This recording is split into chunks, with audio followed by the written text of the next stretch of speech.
Before you descend into this darkness, I need you to do something. What you're about to see is not just a story, it's a descent into the mind's deepest shadows. If you value the kind of tales that crawl under your skin that leave you thinking long after the screen fades to black, then like this video right now and subscribe so you won't miss the next time we open the door to the unknown. Tonight we step into the pit and the pendulum.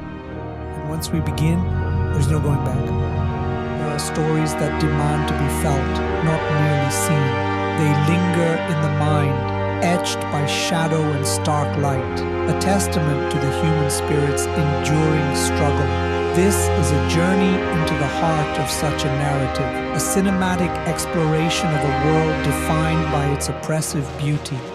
We delve into the very essence of a realistic noir where every moment is a brushstroke on a canvas of despair and fleeting hope. It is a consistent aesthetic, a visual language spoken through the very fabric of its existence. Each scene unfolds with a deliberate rhythm, revealing layers of a singular, harrowing experience. This is the realm of the realistic noir, a style born from the stark interplay of light and profound darkness. It is a world where shadows are not merely an absence of light, but a presence, a character in themselves. High contrast defines every surface, and a subtle film grain whispers of a forgotten era, a raw, unfiltered truth. Guide through this oppressive landscape is a man worn thin by circumstance.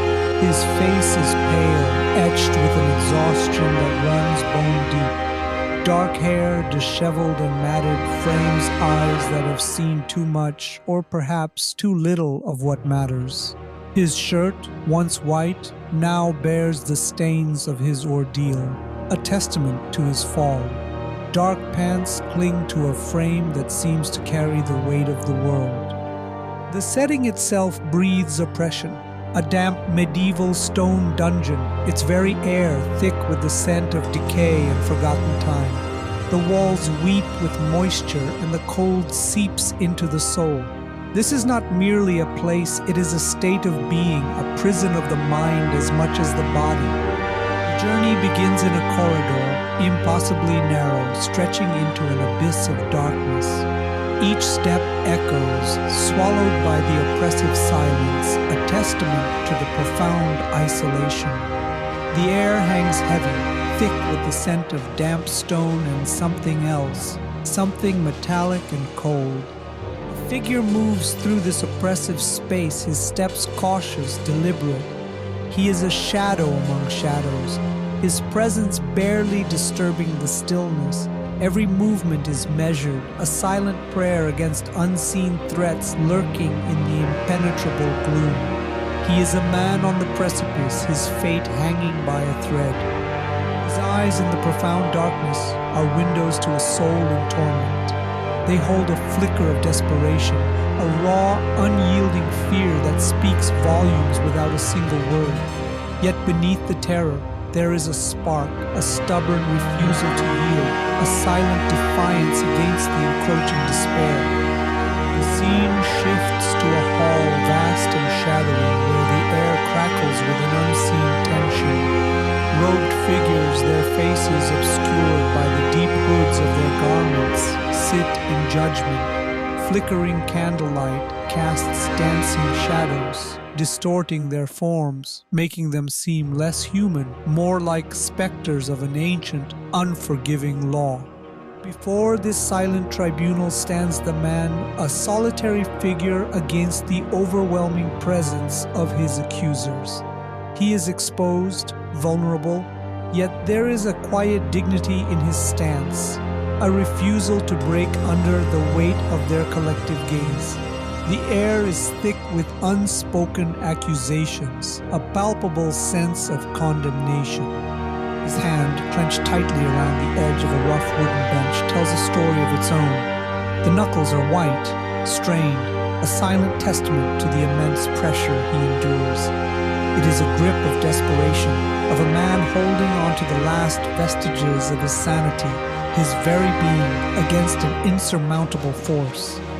Consciousness returns with a jolt, a brutal awakening into a new horror. The man finds himself bound, stretched, taut against a cold, unyielding wooden board. The sensation is one of utter helplessness, a complete loss of control over his own body, his own destiny. The world is reduced to the confines of his immediate torment. He struggles against the restraints, a primal, desperate fight for freedom. Every muscle strains, every sinew protests, but the leather straps hold firm, mocking his efforts. The futility of his resistance is a bitter pill, a crushing realization that he is utterly at the mercy of his captors. The leather strap, rough and unyielding against his skin, is a symbol of his captivity.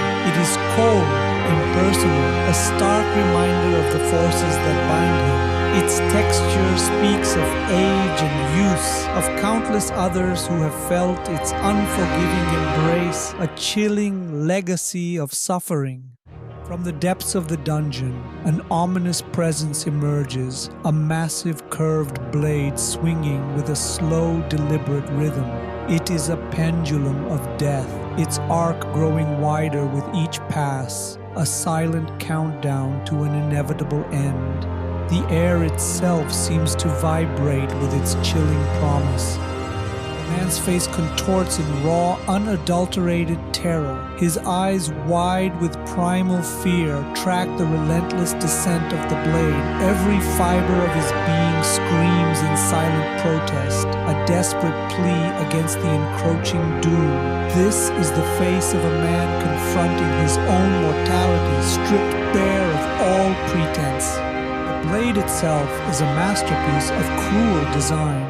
Its edge gleams with a cold metallic sheen, impossibly sharp, reflecting the dim light of the dungeon.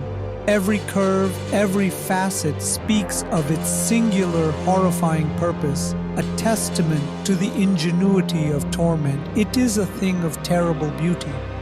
In the face of overwhelming despair, a flicker of defiance ignites within the man. His gaze, once fixed on the terrifying arc of the pendulum, now shifts, a desperate calculation forming in his mind. There is a sudden, fierce determination in his eyes, a refusal to simply surrender to the inevitable. His attention is drawn to the straps that bind him, a sudden, desperate hope blooming in the barren landscape of his torment.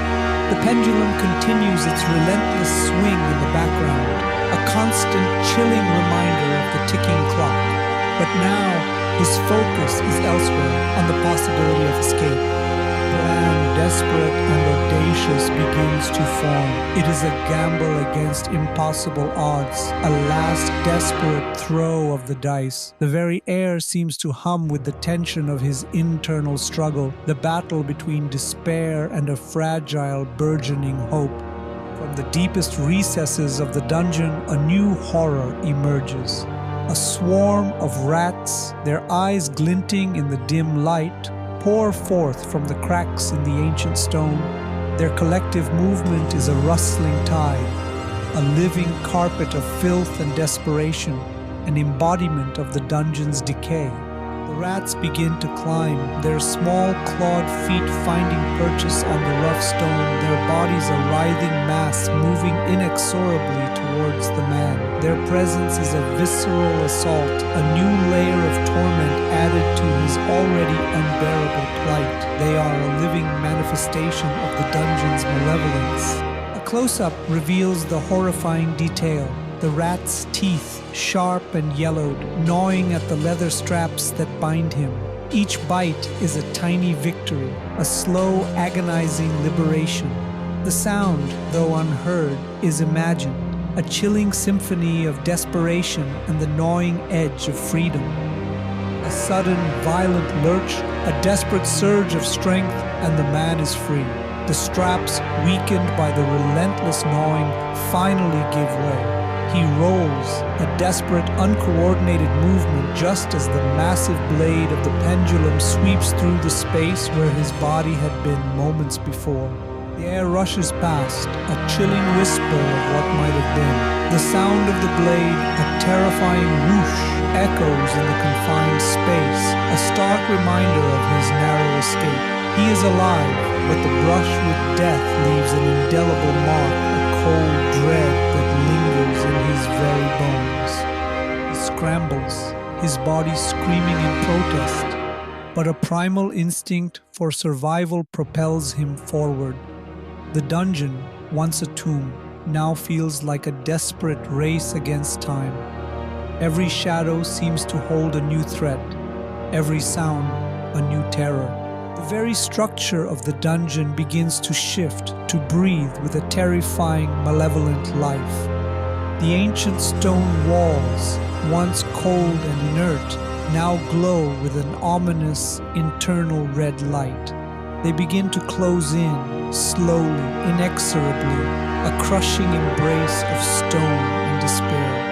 The man's desperation reaches a fever pitch. His breath comes in ragged gasps, his eyes wide with the horror of his impending doom.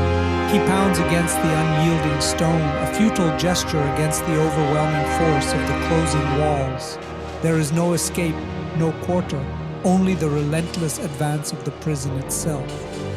A crack appears in the ancient stone, a jagged line spreading across the surface, a testament to the immense pressure. It is a wound in the very fabric of the dungeon, a silent scream of its own. The air is thick with the dust of crumbling rock, the scent of impending collapse. In the suffocating darkness, a single, impossibly bright beam of light pierces the gloom. It is a beacon of hope, a promise of salvation in the heart of despair. The man, his body screaming with exhaustion, his mind reeling from the horrors, sees it, a final desperate chance. He runs towards it, a last surge of adrenaline propelling him forward. His arms reach out, not in supplication, but in a desperate grasp for the light, for the unseen hands that seem to beckon him from the other side. It is a race against time, against the crushing walls, against the very essence of the dungeon. The light grows, enveloping him, pulling him forward.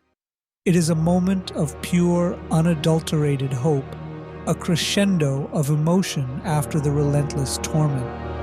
The world narrows to this single point of escape, this singular, blinding promise of freedom. He emerges from the oppressive darkness, stepping into a world that feels impossibly vast, impossibly free. The air is different, cleaner, though still carrying the faint scent of the dungeon he has left behind. He is out, but the journey has left its indelible mark. He turns, a slow, deliberate movement, and looks back at the gaping maw of the dungeon. His face is a mask of complex emotions, relief, yes, but also a profound weariness, a lingering shadow of the horrors he has endured. The experience has changed him irrevocably. The dungeon stands, silent and foreboding, a monument to his suffering and his survival. He carries its memory, its lessons, its scars. The world outside is new, but the man who walks in it is forever altered, a testament to the enduring power of the human spirit against the darkest of nights.